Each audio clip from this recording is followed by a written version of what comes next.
pata biseda me shumë shok të mi, personalitete e tjera në Washington, dhe duhet të them që gjithë ishin skandalizuar nga toni që guxonte kryeministri shqiptar t'i drejtojë gazetares CNN-in. Sa një personalitet i lartë në Shtetet Bashkuara të Amerikës e kishte definuar është i frikshëm.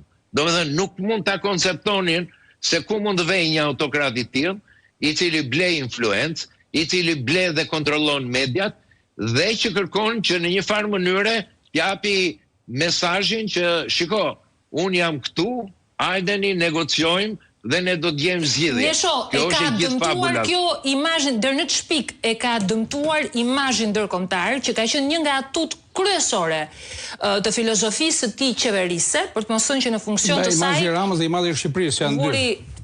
Nuk e dia ecin dot paralelisht të dyja, sepse po të shikosh imazhin e Shqipërisë me imazhet e protestës dhe ka një imazhi i Shqipërisë dhe ndryshon i Ramës, aty duhet. Kjo është e vërteta. Pra ndryshon, krijohet kjo diskrepancë midis një imazhi të Edi Ramës, i cili është investuar, dhe imazhit të Shqipërisë. Po në shoh.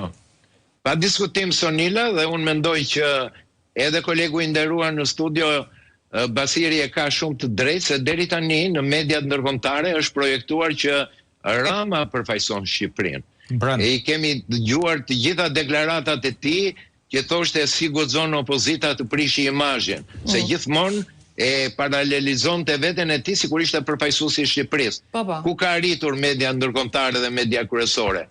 I quajnë që është në tratativa për të krijuar ishullin e Epsteinit, një çështje delikate që ka komprometuar sot gjithë dhe ka bërë pis skenën politike botërore.